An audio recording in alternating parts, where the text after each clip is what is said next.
నమస్తే. ఈరోజు మనతో చాలా విశిష్టమైన వ్యక్తి ఉన్నారు.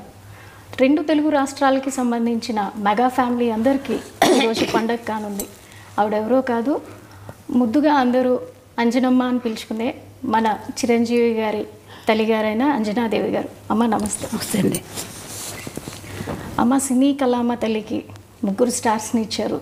అదేవిధంగా 6 మళ్ళీ యువతరాన్ని ఇచ్చారు. సో ఇప్పుడు మనం పవన్ కళ్యాణ్ గారు డిప్యూటీ సీఎంగా బాధ్యతలు తీసుకొని 100 రోజులు గడుస్తూ ఉంది. సో దీని మీద మీ మనోభావాలు చెప్పండి, ఎలా ఫీల్ అవుతున్నారు? ఎంత కష్టపడ్డాడు అంత వాడికి సుఖం వచ్చింది పాపం. ఇప్పుడు అంత కష్టపడాలి కదా, ఇంకా ఎక్కువ కష్టపడాలి. ఇదివరకు అంతా కష్టపడ్డాడు, ఇప్పుడు ఇంకా ఎక్కువ బాధ్యత తీసుకొని బాధ్యత ఎక్కువ అయింది ఇప్పుడు వాడికి. మీ ఇంటి చిన్నోడు రాష్ట్ర ప్రజలందరికీ పెద్దన్న అయ్యాడు. దీన్ని ఎలా భావిస్తున్నారు? ఆయన బాధ్యతలు సంతోషంగా ఉంది. అంత కష్టపడ్డా వాడికి భగవంతుడు మంచి ఇది ఇచ్చాడు, అదృష్టం. ప్రజలకు సేవ చేసే భాగ్యం ప్రసాదించాడు. 10 ఏళ్ళు అవుతుంది ఇప్పటికి ఆయన స్థాపించి. 10 ఏళ్ళ నుంచి ఇంటికి దూరంగా చాలా పీక్లో ఉన్నటువంటి కెరీర్ని పక్కన పెట్టి రాత్రింబవళ్ళు ప్రజలతోనే ఉంటూ ఆయన ఎక్కడ ఉంటే అక్కడ,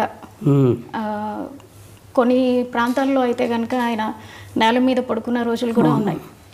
మంచినీళ్ళు దొరకని ప్రాంతాలు అంటే పాడేరు లాంటి ప్రాంతాల్లో కూడా ఆయన తిరిగి ఎప్పుడు పట్టుపరుపుల మీద ఉండే పర్సన్. ఒక్కసారిగా ఆ విధంగా ఉంటాం. అలా చూసినప్పుడు మీకు ఎలా అనిపించింది? బాధగా ఉంటుంది మరి, చెట్లు తిరుగుతున్నారంటే. వారికి అవన్నీ ఏం లేదు, ఇంట్లో అయినా సరే ఎక్కడైనా అట్ట పడుకుంటాడు. అలా షూటింగ్ చేసి వచ్చేసి అలా ఆ సోఫాల మీద అలా పడుకొని నిద్రపోతాడు. గదిలో పడుకోవాలని లేదు, కష్టపడతాడు. ఇంత కష్టపడ్డానమ్మా అని కూడా చెప్పడు. నాకు బాధగా ఉంటుంది వాడు చేస్తుంటే, అట్లా అంత కష్టపడుతున్నాడే బిడ్డ అని చెప్పేసి. చిన్నప్పటి నుంచి కూడా ఏం అడిగేవాడు కాదు అసలు. చిన్నప్పుడు అదొకలా కామ్గా ఉండేవాడు అంతే మనిషి. అన్నం భోజనానికి రమ్మంటే కూడా వచ్చేవాడు కాదు. అందరూ వచ్చేవారు, వాడు లేట్గా వచ్చేవాడు భోజనానికి. ఇది కావాలి అది కావాలని ఏమి అడిగేవాడు కాదు అసలు. మీకు చేతి వంట ఏది ఇష్టం ఆయనకి? వాడికి పలావ్ ఇష్టం. పలావ్ ఇష్టం తింటాడు. ఏదైనా తింటాడు కానీ పలావ్ అంటే కొంచెం బాగా ఇష్టం.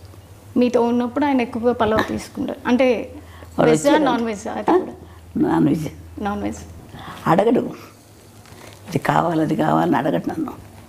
ఏది నాకు మనసు ఒప్పగా చేసి పెడతాను, పెట్టాలి కదా వాడికి పాపం, ఏది అడగడని చెప్పేసి. సో చిన్నప్పటి నుంచి నాకు ఇది కావాలని ఏది అడిగాడు? అస్సలు అడిగేవాడు కాదు. నేను ఏదో ఒక ఇంటర్వ్యూలో విన్నట్టు గుర్తు నాకు. చిన్నప్పుడు ఏదో టీవీఎస్ అడిగాను, కొనిపెట్టలేదు, అందుకే ఇప్పుడు కంటిన్యూస్గా నేను బైకులు కొంటున్నాను అని. నిజమేనా? ఏమో మరి నాకు జ్ఞాపకం లేదు అసలు. ఈ మధ్యకాలంలో చూసుకుంటే ఎక్కువగా నరసింహస్వామి క్షేత్ర దర్శనలు, వారాహి దీక్షలు, అంటే అందరూ బాగుండాలని. అలాగే మొన్న వెంకటేశ్వర స్వామి క్షేత్రంలో జరిగిన లడ్డు వ్యవహారంలో కూడా దానికి ప్రక్షాళనగా ఆయనే ముందుగా ఒక దీక్షని శ్రీకారం చుట్టారు. ఈరోజు 11 రోజులు దీక్ష చేస్తున్నారు. సో దీనిపై మీరు ఏమంటారు? సంతోషంగా చేయటం మంచిదే కదమ్మా. అంత అదృష్టం కదా ఆయన. వెంకటేశ్వర స్వామి దీక్ష తీసుకుంటున్నాడంటే వాడికి ఎప్పుడైనా ఇట్లా దీక్షలు తీసుకోవడం అలవాటు అయిపోయింది చిన్నప్పటి నుంచి కూడా. అయ్యప్ప స్వామి మాల వేసుకుంటాడు. నేను వెళ్దామంటే ఒకసారి నేను వెళ్ళాలి నాన్న అని చెప్పంటే నా కోసం అయ్యప్ప స్వామి మాల వేసుకున్నాడు. దర్శనం చేసుకొని వచ్చాము. వాడికి ఎప్పుడు చేసుకోవాలన్నా ఇష్టం పాప మా అబ్బాయికి. సో చిన్నప్పటి నుంచి ఆయనకి దైవభక్తి. అలాగని దేవుడి దగ్గర ఊరికి దండాలు పెట్టేసి పూజలు ఏం చేసేవాడు కాదు. వాళ్ళ నాన్నగారు పూజ చేసినా కానీ ఏదో కాస్త ప్రసాదం తీసుకునేవాడు తప్ప వాడందరికీ వాడు ఎక్కువ పూజలు చేసేవాడు కాదు. ఇప్పుడు కొంచెం పెద్ద అయ్యాక తను పూజ చేసుకుంటున్నాడు. యోగ నరసింహస్వామి గుడి అని విన్నాము. పవన్ గారి అన్నప్రసన్న కూడా అక్కడే జరిగింది. అక్కడే జరిగింది. దానికి సంబంధించి వివరాలు చెప్తారా? మేము తిరుపతి దర్శనానికి వెళ్ళాం. నేను మా వారు మిగతా పిల్లలందరూ తీసుకొని వెళ్ళాను. వెళ్తే అప్పుడు 6 నెలలు కరెక్ట్గా జరిగింది. ఆ రోజుకి వచ్చింది. 6 నెలలు వచ్చింది కదా, ఇక్కడే అన్నప్రాసన చేసేద్దాం అనిపించింది నాకు మనసులో. ఆయన దగ్గర ఎప్పుడూ ఒక కత్తి ఉంటుంది. ఈయన పోలీస్ ఆయన కదా కొంచెం, పోలీస్ డిపార్ట్మెంట్. అందుకే ఇంతకు చిన్న కత్తి ఉంటుంది. ఆ కత్తి పెట్టి ఏదో పుస్తకాలు ఉంటే పెట్టి దేవుడి ప్రసాదం ఇచ్చారు. వెంకటేశ్వర ప్రసాదం. ఆ ప్రసాదం పెట్టి అక్కడే యోగ నరసింహస్వామి దగ్గర పడుకోబెట్టేసి చేశాను. చూసి పడుకోబెట్టి ఇక్కడే చేసేద్దామంటే అన్నాను ఆయనతోటి, మా వారితోటి. ఇంకా అంతకంటే అదృష్టం ఏముందిలే అని చెప్పి వాళ్ళకి చేశాను. చేస్తే ఆయన కత్తి పుట్టుకున్నాడు. తర్వాత పెన్ తీసుకున్నాడు. ఓకే, అంతే. సో దాన్ని ఎలా చూస్తారు మీరు? కత్తి పట్టుకున్నవారు కాబట్టి దాన్ని మీరు ఎలా భావించారు ఆ రోజున? ఏం భావించాను, చాలా కోపం వచ్చిపోతాడు పిల్లడు. ఏదో ప్రజలకి ఏదో చేస్తాడని చెప్పి అనుకున్నాను నేను. అంతే, అప్పుడే ఊహించారు మీరు? ఊహించాను, ఏదో చేస్తున్నాడు, కత్తి పట్టుకున్నాడు, ఏదో చేస్తాడు అనుకున్నాను. మరి పెన్ను పట్టుకున్న దానికి ఏమనుకున్నారు?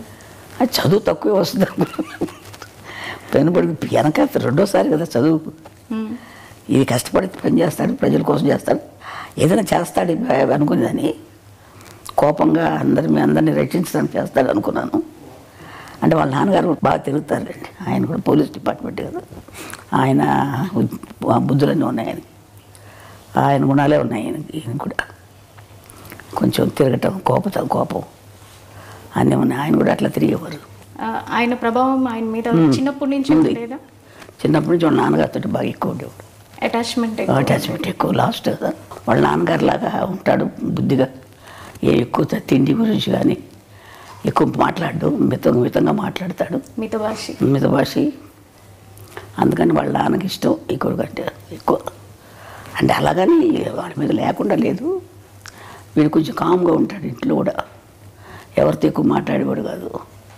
మాట్లాడితే మా చిన్న అమ్మాయి, లాస్ట్ అమ్మాయి కొంచెం దగ్గర, అందుకని దాంతో మాట్లాడేవాడు ఎక్కువ.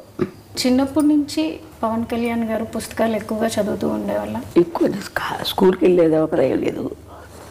కొంచెం ఇంటర్మీడియట్ 10th క్లాస్కి 8th క్లాస్కి వచ్చేటప్పుడు వాళ్ళ అన్నయ్య క్లాస్ మేము లైబ్రరీ ఉంటే బుక్స్ లైబ్రరీ, ఆ బుక్స్ చదువుకుంటూ ఉండేవాడు, ఎక్కువ చదివేవాడు.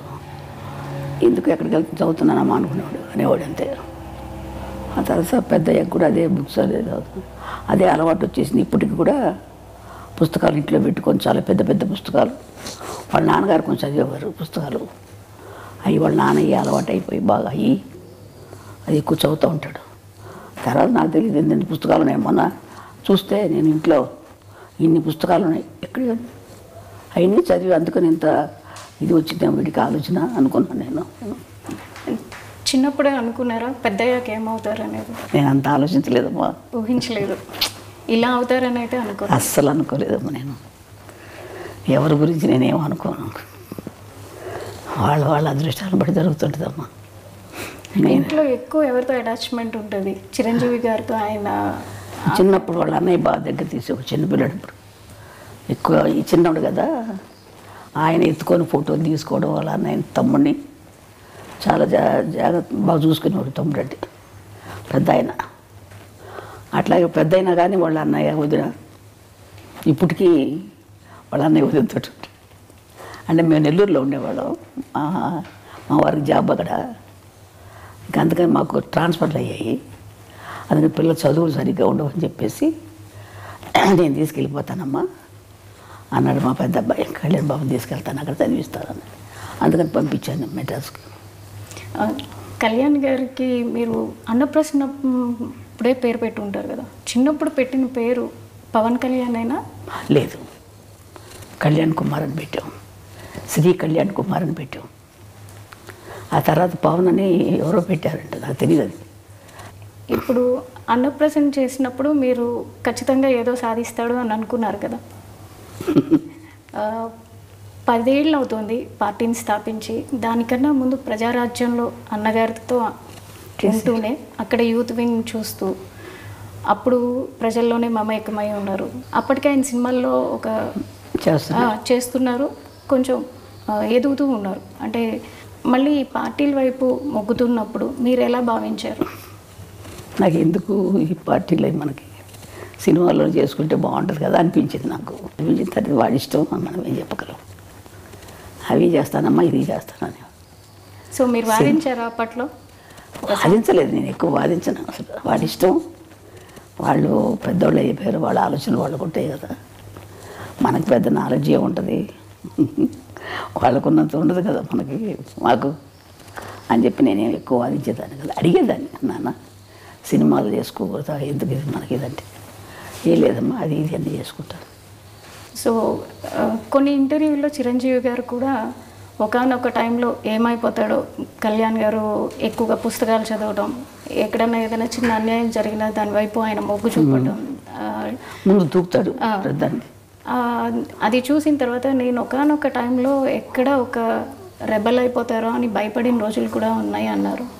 సో మీరు కూడా అట్లా ఏమన్నా? నేను లేనప్పుడు దగ్గర లేను, మేము నెల్లూరులో ఉండేవాళ్ళు, మాకు తెలియదు, అది వాళ్ళ అన్నయ్యకి తెలుసు. సో ఇప్పుడు ఎట్లా చూస్తున్నారు అంటే ఈ 10 years ఫ్యామిలీని వదిలేసి ఆయన ఉండి కష్టపడి ఇప్పుడు డిప్యూటీ సీఎంగా ఉండి వచ్చిన వెంటనే ఆయన మార్క్ ఎక్కడైనా చూపిస్తారు. మొన్న వరదల్లో చూసుకుంటే కనుక వచ్చిన రోజే ఆయన వచ్చిన వెంటనే ఇమ్మీడియట్ యాక్షన్ చూపించారు. వచ్చాను, తను పని చేసుకున్నారు. అట్లాగే ఎన్నైతే మనకి పంచాయతీలు ఉన్నాయో ప్రతి పంచాయతీకి డబ్బు అందాలన్న ఉద్దేశంతో ఆయన పంచాయతీలకి డైరెక్ట్గా అమౌంట్ని డొనేట్ చేయడం జరిగింది. సో ఆయన మార్క్ ప్రతి చోట కనిపిస్తుంది పొలిటికల్గా. ఇంతకుముందు మీరు చాలామంది రాజకీయవేత్తలను చూసుంటారు, ఇప్పుడు ఆయన చేస్తున్న విధానాన్ని చూస్తున్నారు, అది మీకు ఎట్లా అనిపిస్తుంది? మా అబ్బాయి మంచి పని చేస్తున్నాడు అనిపించింది నాకు. వాడు ప్రజలు సేవ చేస్తున్నాడు, చాలా సంతోషం. ప్రజలకు సేవ చేయాలి కదమ్మా, మనకున్నది మనం తింటాం కాదు కదా, నలుగురు పెడితేనే కదా మంచిది, సహాయం చేస్తేనే కదా. ఎంతసేపు ఇంకా మనం ఉంది కదా అని మనమే తినేస్తూ ఉంటే వాళ్ళకి సహాయం లేకుండా ఎంతమంది అల్లాడుతున్నారు జనాలు పాపం. మన పాటికి మన జరిగినప్పుడు ఎంత బాధ కలిగిందో నాకు అసలైతే. అది కానీ తర్వాత ఇంకొక ఊరు కేరళలో ఇక్కడ ముందు కేరళలో మైనాడులో అక్కడ జరిగినా కానీ ఎంత బాధ కలిగింది, ఎంత అల్లాడిపోయారు బిడ్డలు, చంటి బిడ్డలు, వాళ్ళు వీళ్ళు ఎంత బాధలు పడిపోయి ఉంటారు. అదే నేను ఊహించుకుంటే నాకు ఎంత బాధగా ఉంటుందో అనిపిస్తున్నాను. చూస్తుంటాను టీవీలో వార్తలు, చాలా బాధ కలుగుతాము. అలాంటి వాళ్ళకి సేవ చేయాలి, తప్పదు. ఏదో మనకు శక్తి కొద్ది మనం చేస్తే మంచిదే కదా, వాళ్ళకి సహాయం చేస్తే. సెలబ్రిటీగా మీరు అనుకున్నట్టుగా సినిమాలే చేసుకుంటూ ఉండుంటే ఆయన డొనేట్ చేసి వదిలేయటం జరిగేది. కానీ క్షేత్రస్థాయిలో ఆయనే ఉండి పొలిటీషియన్ అయ్యాక క్షేత్రస్థాయిలో ప్రతి ఒక్కరికి దగ్గరుండి ఆయనే ప్రతిదీ అందేలా చూసుకుంటున్నారు. సో ఈ విధానాన్ని మీరు ఎలా చూస్తారు? మంచి విధానం కదా మాది, వాటికి చేసేది మంచి విధానమే. అందరికీ కూడా సర్దుకుంటాం, అందరికి సహాయం చేయటం అనేది అంత కలిసి అంత బుద్ధి పుట్టాలి కదా చేయటానికి, అంత ఆలోచన రావాలి కదా.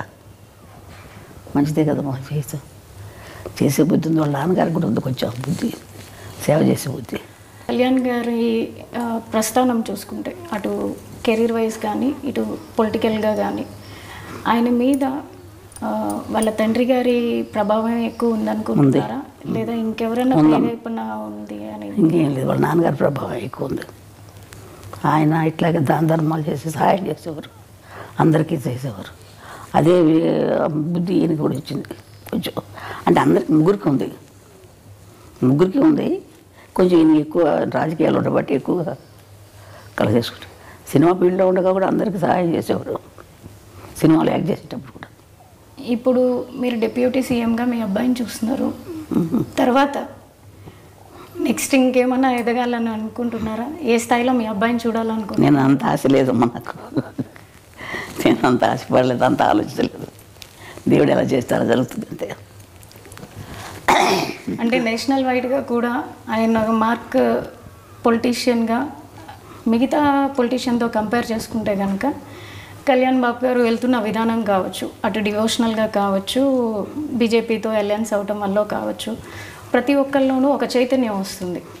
సో ఆయన నేషనల్ లీడర్గా ఎదగాలని మీరు కూడా అందరితో పాటు ఆశిస్తున్నారు అనుకుంటా.